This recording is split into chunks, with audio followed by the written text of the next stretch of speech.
future where the glass is half full and you'll need new glasses, where you'll be jumping from conclusions. The past is annulled and a new future is born. Never before in history has so much meant so little to so many. AD on the radio.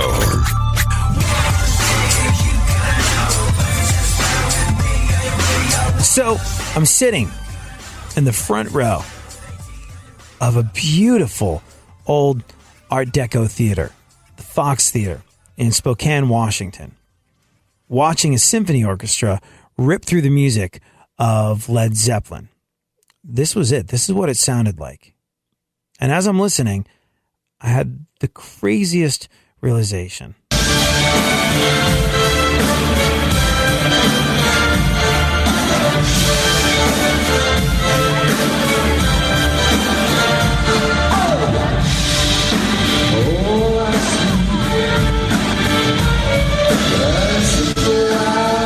Is pretty incredible. I think you could agree. Impressive stuff. And you hear Kashmir played by a full orchestra, a song that was meant to be played by an orchestra. Like I said, it kind of demands your attention. This huge, powerful wall of music. And off to the right-hand side of the stage, in amongst the cellos, there's my mom playing. Went with the family. My sister came too. Went and saw my mom for Mother's Day. I managed to get in a little bit early and catch my mom's symphony performance. And my mom's been playing with the Spokane Symphony for a little while now. But I'd never gotten a chance to see it. Didn't really know anything about the theater. Knew she loved her work. Knew she was having a grand old time doing it. But before we saw that performance, got a chance to go backstage. My mom took me backstage, which is really cool. Met all her coworkers. They're like a little family. Oh, a big family. There's a lot of them. There's all these married couples in the orchestra. And it's really, really kind of a great thing to do because these things happen. You sometimes lose touch with the people that are closest to you and just don't necessarily always know exactly what's going on in their life. I had the same experience when I went to see my dad in Austria when he needed to get some surgery done. And one of the cool byproducts of that was I got to meet his coworkers too. And when I was meeting my mom's coworkers, when I was seeing this beautiful theater where she played, I was really struck with something. Like I knew intellectually that she loved her job, that she had great coworkers, and she was really happy there. And I was really happy for that. But it meant something entirely different, seeing it live in person in front of my face. Watching my mom's symphony rock a sold-out house at this incredible theater. It was a magical thing to do. And then the next day, my mom, who's a cellist, well, the next day she wasn't performing, but she has a whole bunch of cello students. That's what she does. She teaches and she's in an orchestra. And she makes every single student that she has, when they graduate high school, give a senior recital. She said, it doesn't matter if it's at a hall or in a church or at your school. It doesn't matter if it's just for your mom and dad in her front room where she gives lessons. Everybody has to do a recital. And she does that because it's a way of the students, the kids, saying thank you to the parents that send them to the lessons. And I got to go see one of her students do a senior recital the next day. And that was almost even more magical. It was really cool. Like, I know my mom's a cellist. I know she's a cello teacher. I've known this my entire life. But sometimes when you lose proximity, you kind of don't get to experience the important stuff up close and in person. And to see this kid that my mom had been teaching for the past 7 years completely rock his recital, incredible. And then to have him stand up in this crowded hall full of people and say, I want to thank my teacher, Louise, my mom. Amazing to see this contribution she's made to other people's lives, to kids' lives as they go off into the world.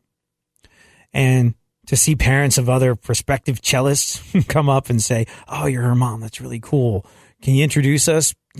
We would like our kid to play like that kid just played. Do you think she's taking new students? I don't know. You're going to have to ask her.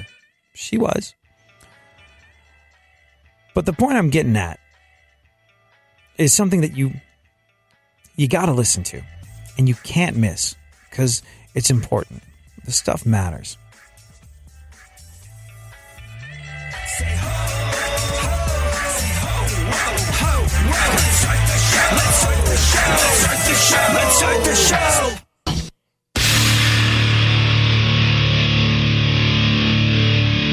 Where the left and right come together for fundamental truths. AD on the radio, on Twitter at ADSXE.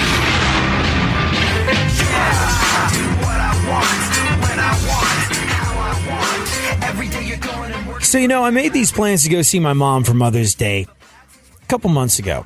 Got together with my sister and her husband, said, hey, let's do this. And, take some time to get people on the same page. Because we've all got lives. We're all doing stuff. We've all got a lot of things that we're doing. People are very busy. People have a lot of obligations and deadlines and things of that nature. My sister is working and going to school at the same time. She went back to college to study animation. She's going to Cal Arts. Very sort of like prestigious and for that reason, very, very tough animation school.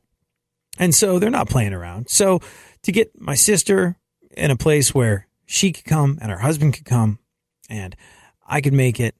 Well, that took a little bit of heavy lifting, but it seemed like a great idea. Go see Mom for Mother's Day. And then got walking pneumonia. And then my ankle gave out.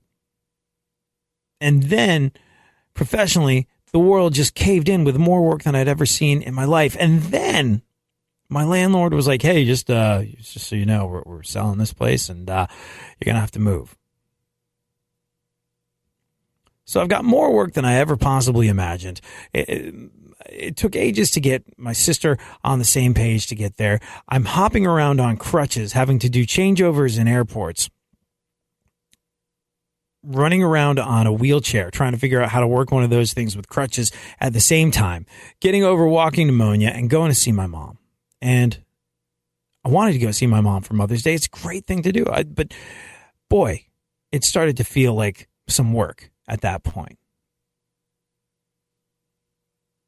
But then I get there and I'm watching this incredible concert that my mom puts on with her orchestra, the Spokane Symphony Orchestra. Unbelievably powerful, sold out performance of and it wasn't something that Mom took especially seriously.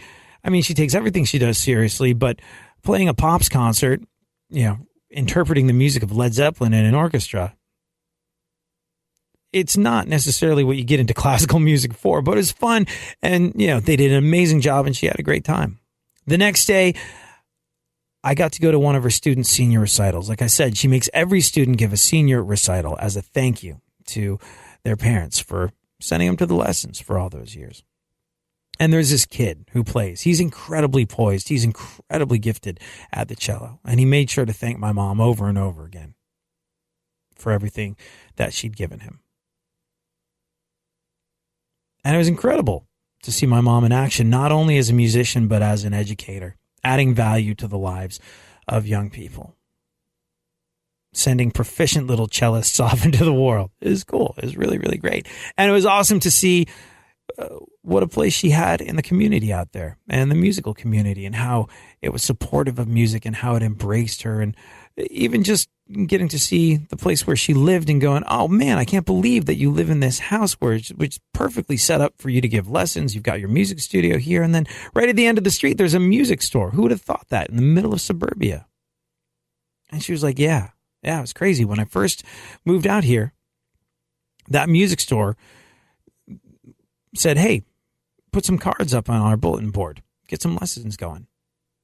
And then when she came back with the cards, I'll never forget this. Amazing story. When she came back with the cards, somebody else came in. And this is my mom starting in a new situation, moves out to this town, buys this house, decides to start her life here. And in the music store, she's putting up cards, trying to get students. And some woman comes in with a cast on her arm and says, the lawnmower got the better of me. I won't be able to play. And quick as a flash, the woman behind the desk in the music store goes, "You're a cellist, right? What are you doing for the next 5 weeks? We have an engagement for you." And that was my mom's first gig. It was incredible to see this amazing town that embraced the arts, embraced music, loves their symphony orchestra, and was such a cool, supportive place for my mom to be. And a place where she could really give something valuable back to the community. Watching kids at this senior recital talking to me about how much my mom has made a difference in their lives. Another kid who has his senior recital coming up in a couple of weeks. A mom and dad who were just like, can you possibly teach our kid to play cello like that? We want our child to be able to play like that. It was really, really great. And with that, all the hassle, all the hobbling around on a bum ankle, all the planes, trains, and automobiles it took to get there, all the planning, in those moments, that all just melted away. And it became something that I was really, really glad that I did. And you may or may not be feeling this, but I think it's a natural thing. As you get a little older, as you're no longer a teenager, as you're no longer someone in your 20s maybe, you start to realize that these moments, a lot of them, are opportunities for these moments. You don't get them back. Life is for living and memories are for making. And whenever I have a chance to make a memory or live life, especially with those that are closest and most important to you, doesn't matter what the inconvenience or expense is, I do everything I can to make that moment. Because it's a treasure that will last forever. And my mom said something to me. My mom said something to me a little while ago that rang so true over the weekend. And they are absolutely words to live by.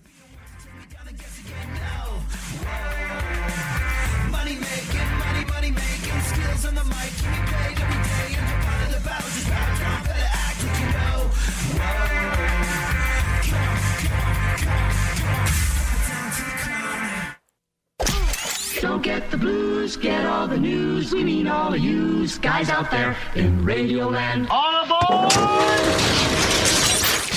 He's back. AD on the radio. Give it up, yeah. Give it up, yeah. Bring this on. Come on. So, to be perfectly clear on this, my mom is in fantastic health. She's in fantastic health. You know, seeing her in action, seeing the way she plays the cello at her age, seeing the amount of energy and joie de vivre, the way she had, seeing the amount of energy. Let me start again because it's important I say this correctly. Seeing the amount of energy and enthusiasm my mom has for life really made me kind of think about her life choices because, like, she's not strict vegan, but she's kind of vegan. She'll still eat fish and chicken once in a blue moon. And the world's not going to cave in if she has an egg or some cheese or something like that. But for the most part, she eats vegan. And it's really sort of, I think, a personal health choice, what makes her feel good. There's not really a strong humanitarian thing behind it. I don't think that thinking about where a steak comes from makes her want it anymore. But she's made these choices. She does yoga every week. And my mom's not getting any younger like the rest of us. Yet the amount of energy she has really made me think, whoa, maybe I should, as you start to think about your advancing years, maybe I should be making some different life choices with regard to how I go through life and what I put into my body, because the proof is in the pudding with my mom. She has incredible amounts of energy, just zooms up and down her stairs way faster than I could, me being all limpy the clown over here. Walks everywhere. When it was time for her to pack up for her rehearsal, pack up from her recital, or from her concert rather, she just popped this enormous cello on her back and walked down the street. I was like, Mom, let me walk with you to your car. It's, it's a city. It's late. It's dark. She's like, no, it's over here. You'll only slow me down. Please don't hurt your ankle anymore. Your car's right there. Just get in it. And I was like, I'll give you a lift. She's like, my cello won't fit in your car. I was like, I'll drive behind you. She's like, I do this all the time. I'm fine. It made me nervous as hell, but I saw her get to her car, and that was cool. But she puts this enormous instrument on her back and zooms down the street with more energy than a lot of people my age have. And I guess the point I'm trying to make is, wow, impressive, but also my mom's in great health. Something you should know when I tell you what she told me a little while ago. She is getting to an age where retirement is closer than it is further away, I suppose. And she told me a little while ago that she loves her work with the symphony. She's always loved her work with the symphony. But she said in recent years, she's really made a point of enjoying playing her favorite pieces of music. Some of her favorite pieces of music, well, the symphony plays them once a year. And so if she does it this year, next year is not promised. And she told me every single time I play one of these pieces that I love so much with the orchestra, I always play it with everything I've got. I put my whole life into it. And I make sure I really feel the music, and I make sure that I really enjoy the experience of playing it in this beautiful theater with this incredible orchestra and this appreciative city that comes out to these performances and loves classical music. And I do that because every single time I play it could be the last time. Which sounds kind of morbid. However, it really applies to every single one of us at every stage of our lives. Enjoy everything that you love. The people that matter to you the most, try not to let a moment go by that you're in their presence where you're not noticing how you feel, noticing how much you love them, feeling the feelings, and enjoying being around the people that you love and care about the most. If you've got a job that you love, or any part of your job that you love, bask in it. Enjoy it.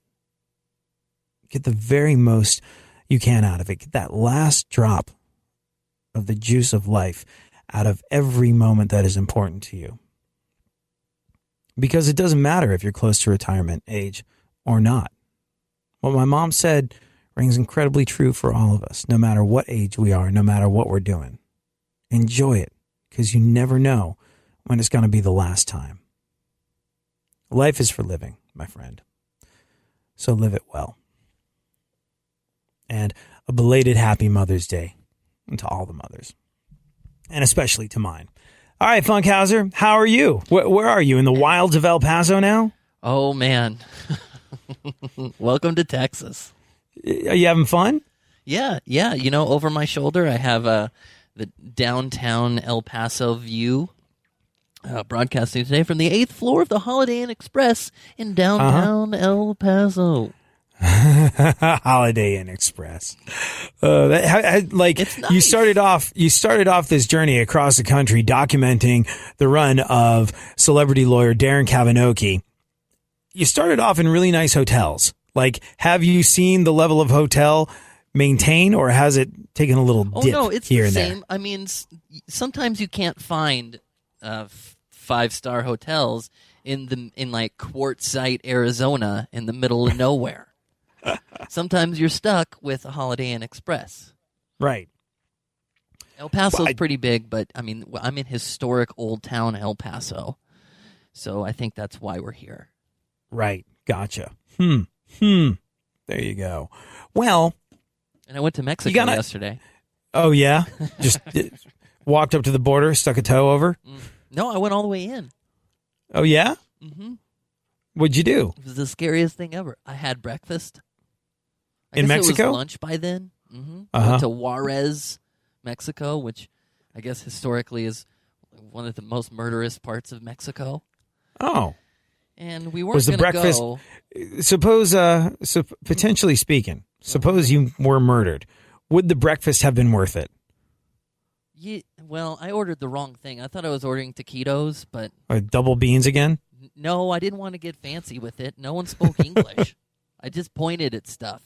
Uh-huh. But it did take exceptionally long to sit down, and they sat us in the back corner Uh-huh. and didn't really talk to us much. Uh-huh. Was the food good? Food was good. Food was really good. Yeah. There you go. Not bad. Not bad at all. And also, you got to understand, Funkhouser, this is your first experience at Texas, right? Right. Texas is enormous. Like, it's giant. It's I just got it's here. huge. I guess I'll be here for a while. And you're in El Paso. And so not only is Texas huge with a lot of different sort of ecosystems within it, I suppose is a good way of describing it. Not only is Texas huge with lots of different sort of like societies and communities in it because it's just so vast, but also you're in El Paso. And El Paso is, without a shadow of a doubt, its own thing. It really, really, really is. So, enjoy it. See how El Paso is, and then take notes. Bono's favorite bar. Oh yeah, I went to in Mexico or El Paso? In El Paso. Well, which bar is that? The Tap Bar in El Paso. That's the one that Bono went and checked out and went, "Oh, it's a good bar, right?" Did he put in a song or something? I don't know. By the way, Bono's Irish, not from the like local, the East End of London. And then I went to the Museum of Art, all 2 floors of it. It was very artsy. Oh man!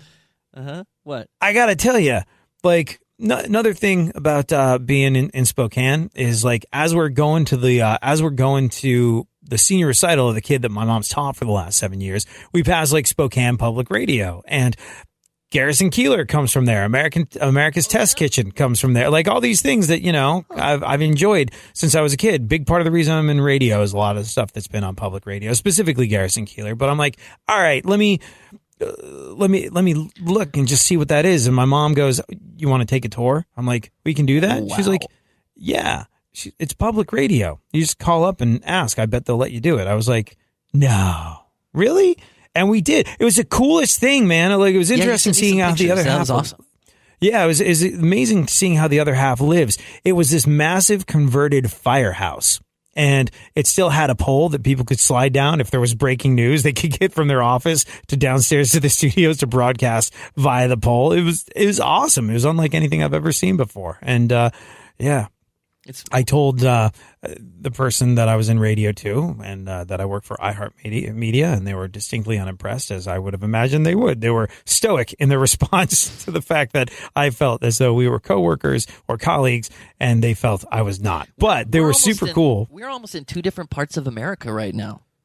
Yeah. I think there's at least a time zone between us. Yep. But this is, I think this is the greatest distance between 2 points. Yeah, there you go. We are literally covering half of America at the moment. But yeah, it was really interesting. I've never seen the inside of an NPR studio, and it's just it was cool. Homely and warm? It did feel warm. Yes, it did feel all the things that you imagine from, the outside looking in, from people that work for what a lot of folks see as this big company, which we are. And you kind of, yes, it did feel community oriented and homey, but also super slick and space age. Like they weren't hurting for good gear. Those donations are being spent on some pretty shiny things. And they also had a great performance facility there where people could come in and do concerts. And if they wanted to, they could record those concerts and broadcast them later. It was cool. Very cool. Did you ask him to put us on? No, I didn't think that was an option. Maybe it is. I don't know. We'll have to talk to our agent, but I can't imagine. I can't imagine like iHeartMedia going. Sure, yeah, you can be on public radio. That'll fly. Mm-hmm. I don't know. Maybe one. Who knows? Names and do it. Yeah. Who the hell knows?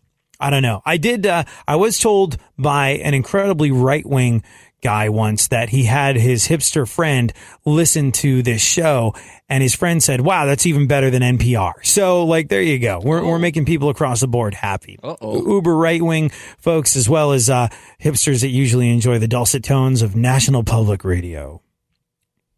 Although they do have that way of talking, and I don't know if I could ever do that, because we kind of talk like we talk. This is how we talk in person. And when I'm doing music radio, this is how I talk how I talk in person. And in NPR world, they really do that. And that was a song of Bavarian nose flute players recorded in the Outer Hebrides. And this is it. But they like, it's very announcery. It's like extremely low key announcery. They talk down here like this. And here's your Brahms and Shostakovich on Minnesota Public Radio. Like, that's how they talk. Like, they it makes sense, right? Yeah. Yeah, I wouldn't throw you out of that group, though. I think you're in there somewhere. I think I'm all things to all people. I don't really fit in anywhere. I don't really fit in anywhere, but I make sense everywhere. Does that make sense? I guess so.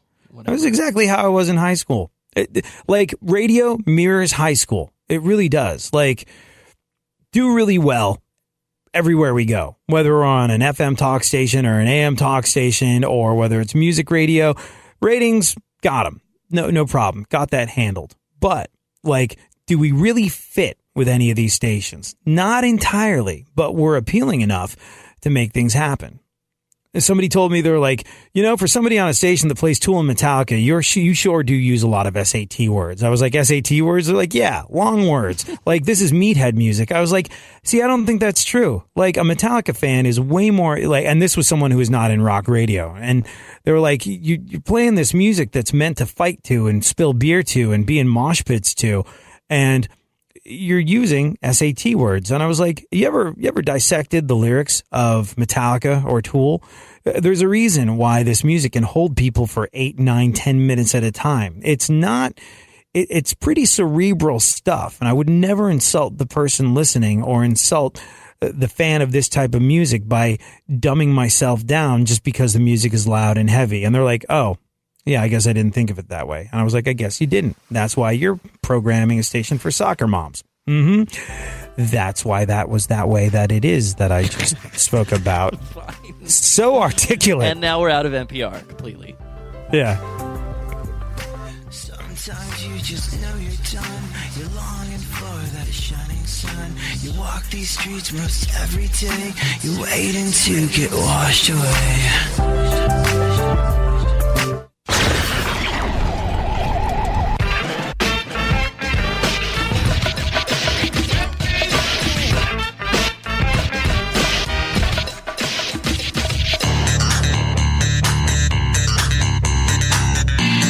Now, more AD on the radio.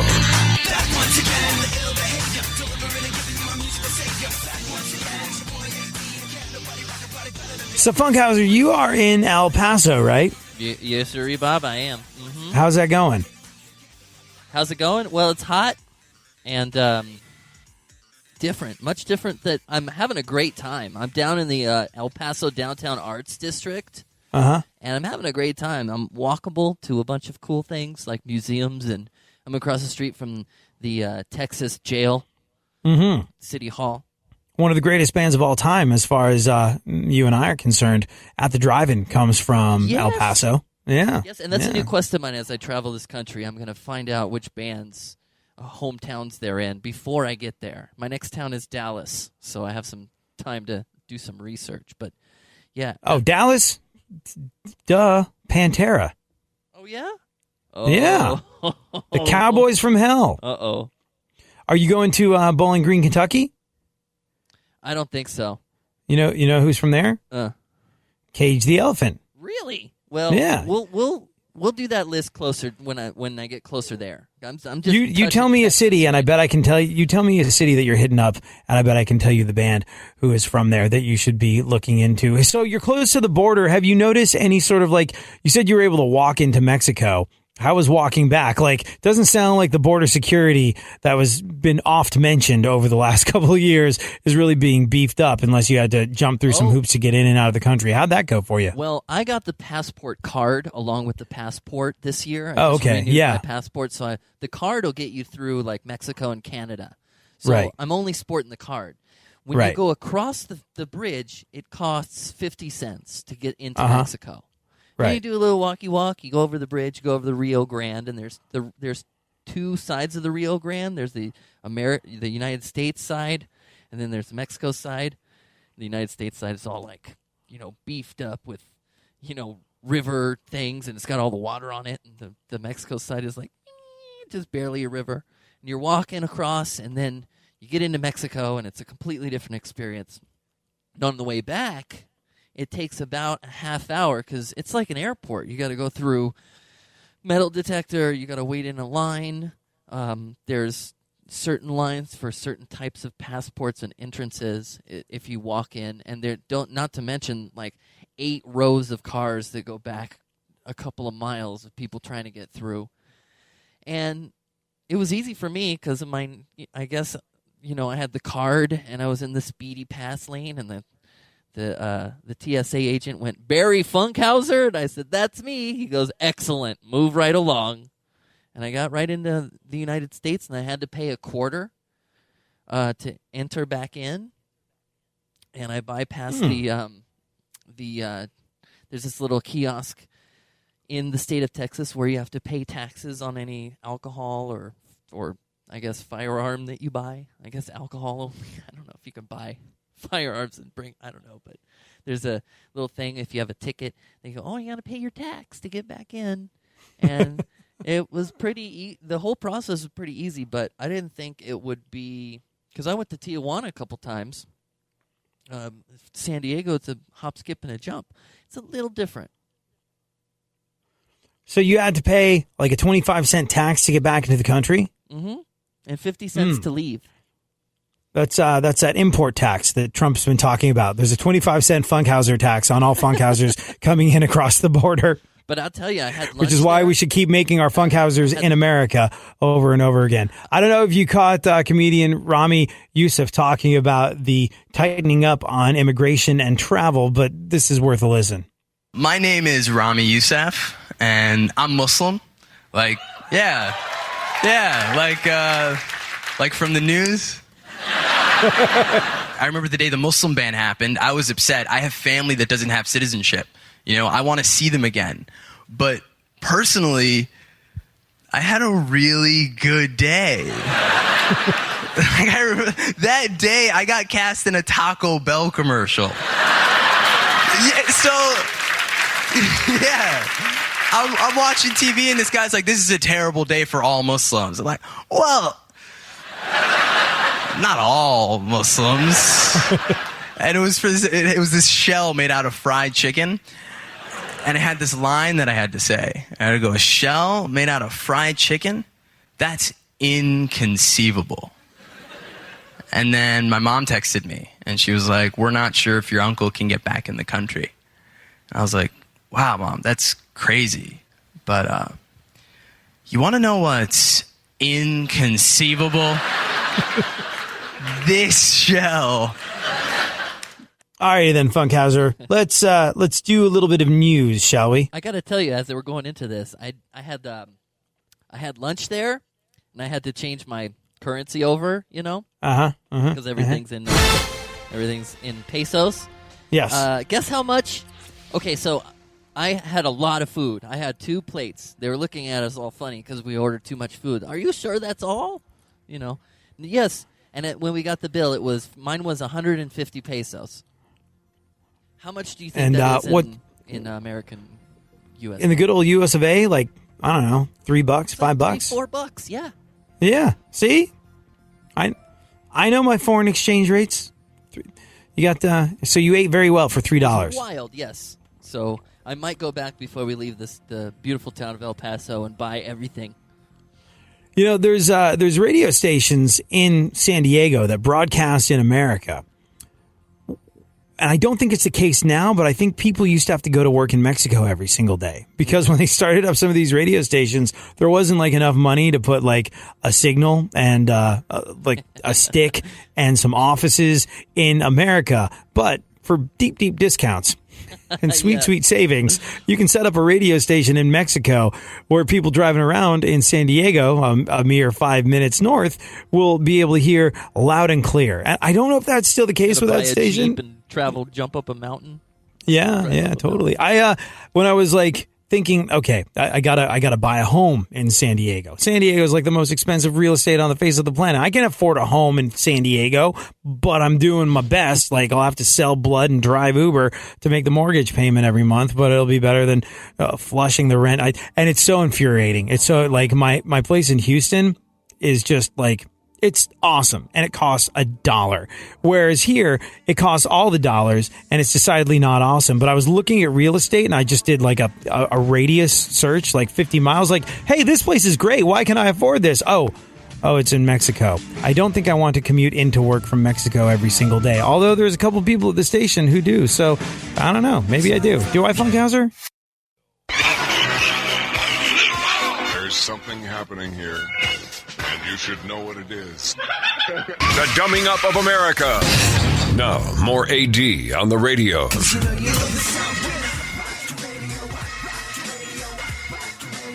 Do I want to live in Mexico, Funkhouser, and commute? No. Well, actually, maybe. Some people do. No, I don't think right now with our political climate you might want to do that. It just would be difficult in the commute. You just have to have extra time to the commute. Yeah. Although I have walked over there and it took me like 2 hours to get back. I would have an impeccable excuse for lateness. Like, sorry, we're living in Trump's America. I'm going to be late. You're just going to have to take that up with our president. And well, you're not living in Trump's America. You're living in Mexico. Well, yeah, but I'm working in Trump's America. That's on you. I guess that would be on me. Yeah. Well, I always tell people that they've got to be responsible for their own actions. And if I decide to go to Mexico and live in an enormous freaking villa with a view of the water and like hot and cold running dolphins in my pool because, I just have money to burn after moving there, I guess if I am a little bit late to work, by the way, hot and cold running dolphins, I don't think that's a thing, but you get the point. I guess I would have to take responsibility for my own. Cold running dolphins. That sounds like a magical thing.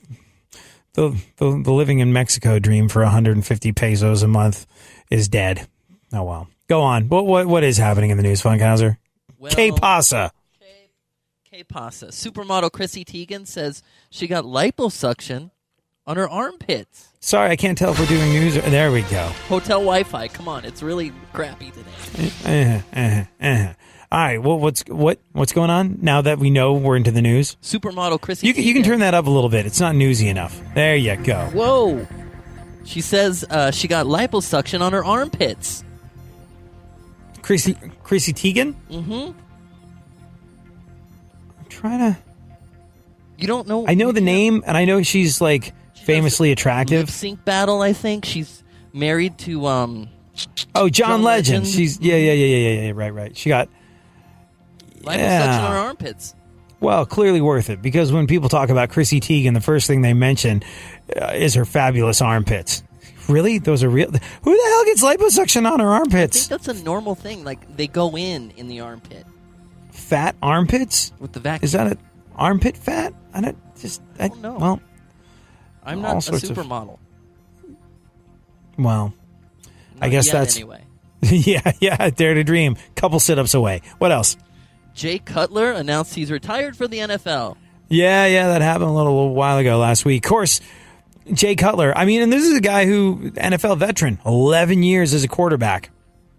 He's bailing on professional football. Of course, the retirement isn't official yet, just because when Cutler attempted to send his retirement papers to the league office, they were promptly intercepted. Sports humor. Go on. Donald Trump gathered Republicans outside of the White House to celebrate their Obamacare repeal. Yeah. It was so many old white guys in one place. It looked like a casting call for a Cialis commercial. What else? A University of Kentucky student got trapped in an air duct while trying to steal an exam. I heard about that. You could always just, study. It's like Mission Impossible. Yeah, that's crazy. Just study and pass. Bro, here's what we're going to do, bro. Get some rope. Yeah. Yeah, we don't know much about this kid, though. Although considering he was taking an exam, there's a 100% chance that he's not on their basketball team. Go on. The EPA got rid of a website that teaches kids about climate change. Yep. It's replaced with a new website. How the oily duck makes America great again.com. Go on. United Airlines caused a passenger a 28-hour delay by accidentally sending her to San Francisco instead of Paris. 28-hour delay. Yeah. How you get those two things? And this comes on the heels of a couple of months, which from a public relations standpoint have been a bit of a nightmare for the folks over at United Airlines. So I wouldn't say things went from bad to worse, but 28-hour delay. Accidentally sent her to San Francisco instead of Paris, in France, in Europe. It's difficult to understand how they could get those two things confused. I believe that industry experts are calling the incident the most horrifying mistake committed by United in easily the last 5 minutes. What's going on? What else? They need like a whiteboard. They do. With an eraser nearby. I'm sorry, I don't see color. What kind of board? A dry erase board with a okay, there you nearby. Go. Thank you for using the politically correct terminology and not offending my delicate politically correct sensibilities. Go on. An Australian man is suing American Airlines for injuries suffered because he had to sit next to passengers who were, quote, grossly obese. Grossly obese. Or as they're otherwise known in the U.S., passengers. Sorry, dude, get used to it. You're flying American Airlines. We need the extra seatbelt connector. Go on. Last week marked the 25th anniversary of the L.A. riots. Yep, some residents still frozen in fear. Or is it the Botox? It is difficult to tell. Go on. That's what they did with those cities, too. A survey found that 1 in 10 people have had sex in an airport. Yeah. 1 in 10. That's a lot. Man, it's very impressive. All right, Funkhouser. Does mine count? You really? Does it count? I must. Yours was in a. I was in the air. You were in the air. No, that's not in the airport. That's in the air. Which is impressive in and of itself, but I don't think it counts. I don't think you're the 1 in 10. What about in an airport? No. Gosh, gross. How many people go in and out of airports? It's like, if only I had a microscope, I'd never leave my house. Unbelievably adventurous, and you kind of have to suppose that these are people that meet in the airport. How long do your flight? And then get how long until your flight leaves? I have an hour. How long till your flight leaves? I have 45 minutes. Well, shall we find out whether or not it's correct to call it a layover? Wow. People are so much more adventurous than I ever will be, because I could never imagine anything like that happening. The closest I've ever got to having sex at an airport is when I got screwed paying $19 for a slice of pizza at Sparrow. Yeah, tuna fish sandwich, $17. That seems safe. I can safely say, though, a TSA agent searching me definitely got to second base over the weekend while I was going to see my mom in Spokane. Did you have to go through that weird X-ray machine that makes you do handstands? Well, I got to tell you, I was in a wheelchair for some of this. I hobbled onto the plane, but express lane. I had to get a connecting flight to Spokane from Seattle, and I felt so stupid. I was like, I don't know, wheelchair, come on. There's people that really need this, and I feel weird but oh my gosh, I so fortunate that I did it. So unbelievably fortunate that I did it, because Seattle Airport is humongous, and I had to get from one side of it to the other, and I would have killed myself trying to get there on time for my flight, and I probably never would have done it. And I've never been through an airport on a wheelchair before, so I don't know if this is a new or recent development. But they've got staffs of people at airports that basically, that's what they do. They pick people up in wheelchairs from their flight, and they take them to where they're getting picked up, or they take them to go catch their Uber. And I got to tell you, the guys that did this were amazing to me. They were really incredible. And look, I'm not really suffering from anything that robs me of my humanity. I've got a bad ankle sprain, but the way they did it was so unbelievably respectful. Like, do you need to go to the restroom, sir? Well, actually, yeah, I do. They wheeled me into the restroom. I hobbled into the booth, did what I had to do. Then they wheeled me over to the sink so I could wash my hands, and just were incredibly cool and very, very, very just caring about how they did it. And for those that go through that experience on a regular basis, I've got to say, I salute the folks that do it. And the other thing I noticed was they always made an effort to not just, park me somewhere where I was facing the wall, facing away from everyone. Like, sometimes I think you get the impression that people in wheelchairs feel as though they might be shoved into a corner every once in a while. And I didn't. They really took care to make sure that I was never in that position. Like, they always wheeled me out. They didn't have to. I could have been facing the back wall of an elevator and nothing really would have happened. But they made sure I wasn't. They made sure I was facing the world and paying attention to it. And they just did it in a way that preserves people's dignity. Not that I had a lot to lose. I don't care. I'm just, hopping for a few weeks until my ankle clears up. But, man, for those that are in a position where they're always in a wheelchair, that's a big, big deal. And I thought it was really, really cool. So thank you to everybody at the Spokane and Seattle and San Diego airports who helped me get... Oh, you're getting all choked up about it. Oh, I'm actually not. I swallowed a fly like George Costanza in Seinfeld. A fly just threw into my throat. What can happen? As George said, I don't believe it. Gross. That's it. At least you have good health insurance. I gotta say a big thank you to everybody that does that. Not only for what they did for me, but for what I'm guessing they do for people on a regular. Go on. What else? A new survey shows Spirit is America's least favorite airline. What, Spirit? Spirit. Like, if you had to guess, right? You had to guess which is the least popular airline in all of America, especially based on recent PR problems. Would you say that it was Spirit Airlines?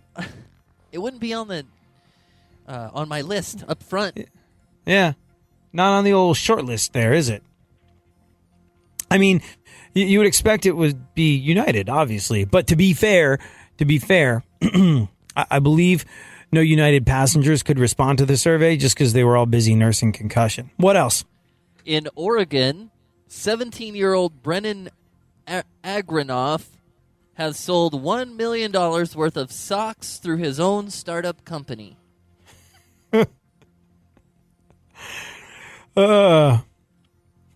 He made $1 million off of socks at the age of 17. Mm-hmm. Yeah, that's a smart kid. Obviously, I'm casting my mind back to when I was 17, and I believe that most of my socks, to the extent of thought that I gave my socks, let's just say, yeah. See where I'm going with this? That's so gross. It's got to be on a short list of male teenagers whose socks are not covered in DNA. What else? Brilliant. Why don't we just go to the story? Yeah. Kim Kardashian said that her Paris robbery experience made her a better person. Yeah. You know how sometimes you go through really rough things in your life and they make you take a good hard look at things and you sort of assess who you are and what your place in the world is. And sometimes these things that are sent to try us can make us better people or more compassionate people or whatever. But yeah, Kim Kardashian said her parents' robbery experience made her a better person.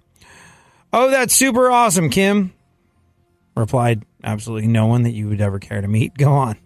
Aretha Franklin and Dionne Warwick are feuding. Oh. Great. And if you think this is interesting, congratulations on being Aretha Franklin or Dionne Warwick. Go on. Dionne Warwick is the only celebrity that doesn't like me. What? Has beef. I don't know why. Of all the people I've met. Your psychic friend? That didn't like me.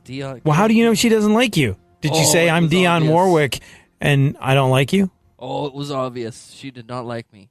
Do I really have to work with him? Mm-mm. Oh, really? Oh, yeah, it was bad. What do you think precipitated? What'd you do to Dionne, Funkhouser? I don't know what I did. Maybe I didn't open a door. I wasn't courteous enough, cordial enough. So I must have did something. Or maybe she was having a bad day. I don't know. I don't know, part of the Psychic Friends Network. You would have thought she would have seen that one coming and asked for somebody else.